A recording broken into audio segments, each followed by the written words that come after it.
Sodium. നമ്മുടെ ബോഡിയിൽ ഒരുപാട് മിനറൽസ് ഉണ്ട്. ആ മിനറൽസിൽ പ്രധാനപ്പെട്ട ഒന്നാണ് സോഡിയം. കാരണം സോഡിയത്തിൻ്റെ അളവ് ബോഡിയിൽ ഒരുപാട് കൂടുതലാണ്. അതായത് 135 to 145 mg milli equivalent per ഡെസിലിറ്ററോളം സോഡിയം നമ്മുടെ ബോഡിയിൽ ബ്ലഡിലുണ്ട്. അതുകൊണ്ട് സോൾട്ടി ടേസ്റ്റാണ് എപ്പോഴും നമ്മുടെ ബ്ലഡിന്. ഇനി ഈ സോഡിയം എന്തൊക്കെയാണ് ചെയ്യുന്നത്? സോഡിയം എന്ന് പറയുന്നത് ഒരു എക്സ്ട്രാ സെല്ലുലർ ഇലക്ട്രോലൈറ്റ്സ് ആണ്.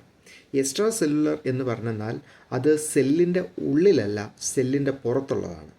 അതായത് സെല്ല് ബോഡിയിൽ ഇങ്ങനെ നടക്കുകയാണ്, കഴിയുക ഓരോ യൂണിറ്റും സെല്ലുകളായിട്ടാണ് നമ്മുടെ ബോഡിയിൽ പ്രവർത്തിക്കുന്നത്. അതിൽ സെല്ലിൻ്റെ ഉള്ളിലുള്ളത് പൊട്ടാസ്യവും സെല്ലിൻ്റെ പുറത്തുള്ളത് സോഡിയവുമാണ്. അതായത് എക്സ്ട്രാ സെല്ലുലറാണ് സോഡിയം എന്ന് പറയുന്നത്. ഇനി എന്തൊക്കെയാണ് ഈ സോഡിയത്തിൻ്റെ ഫങ്ഷൻ? ആദ്യമേ ഈ സോഡിയമാണ് നമ്മുടെ ബോഡിയിൽ വാട്ടറിനെ പിടിച്ചു നിർത്തുന്നത്. സോഡിയം എവിടെയുണ്ടോ അങ്ങോട്ട് വാട്ടർ അട്രാക്റ്റ് ചെയ്യും. അതായത് നമ്മുടെ ബ്ലഡ് വെസൽസിൽ സോഡിയത്തിൻ്റെ അളവ് കൂടുതലാണെങ്കിൽ സ്വാഭാവികമായിട്ട് സെല്ലുകളിൽ നിന്ന്, ഇൻട്രാ സെല്ലുലാർ ഫ്ലൂയിഡുകളിൽ നിന്നെല്ലാം സോഡിയം ഉള്ളിടത്തേക്ക് വെള്ളം ആഗിരണം ചെയ്യപ്പെടും. സോൾട്ടിൻ്റെ പ്രത്യേകതയാണ്. അപ്പോൾ ഫ്ലൂയിഡ് ബാലൻസിനെ ഇത് കൺട്രോൾ ചെയ്യും. ഇനി നെർവ് ഇമ്പൾസസ് നമ്മുടെ ബോഡിയിൽ നമ്മളൊന്ന് ടച്ച് ചെയ്ത് കഴിഞ്ഞാൽ അത് കടന്നു പോയി തലച്ചോറിൽ സന്ദേശം കൊടുക്കുന്നത് എങ്ങനെയാണെന്ന് വെച്ച് കഴിഞ്ഞാൽ നെർവ് ഇമ്പൾസിൻ്റെ ട്രാൻസ്ഫ്യൂഷൻ വഴിയാണ്.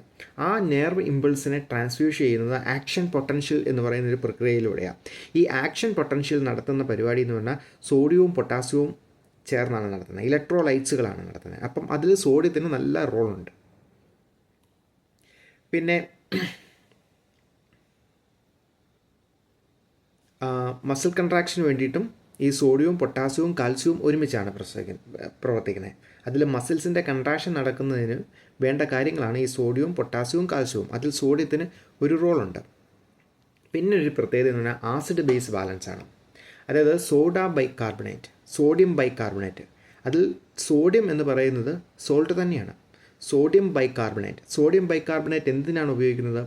നമ്മുടെ ബോഡിയിൽ ആവശ്യത്തിൽ കൂടുതലുണ്ടാകുന്ന ആസിഡ് ലെവൽ, കാർബോളിക് ആസിഡ് എന്നാണ് അതിന് പറയുന്നത്. കാർബോളിക് ആസിഡ് നമ്മുടെ കിഡ്നിയിൽ ചെന്നിട്ട് അതിൽ നിന്ന് ഹൈഡ്രജൻ, അതിലുള്ള ആസിഡായ ഹൈഡ്രജനെ യൂറിനിലൂടെ പുറത്തേക്ക് വിടുകയും ബാക്കിയുള്ള HCO3നെ സോഡ ബൈകാർബായിട്ട് ബോഡിയിൽ റീ അപ്ടേക്ക് ചെയ്യുകയും ചെയ്യും. അങ്ങനെ ഉണ്ടാകുന്ന റീ അപ്ടേക്കിലൂടെ ഉണ്ടാകുന്ന സോഡ ബൈകാർബാണ് ബോഡിയിൽ കൂടുതലായിട്ടുണ്ടാകുന്ന ആസിഡിനെ ന്യൂട്രലൈസ് ചെയ്യാനായിട്ട് ഉപയോഗിക്കുന്നത്. അപ്പം ഇത്രയും പരിപാടിയാണ് സോഡിയത്തിന് മെയിനായിട്ട് ബോഡിയിലുള്ളത്. ഇനി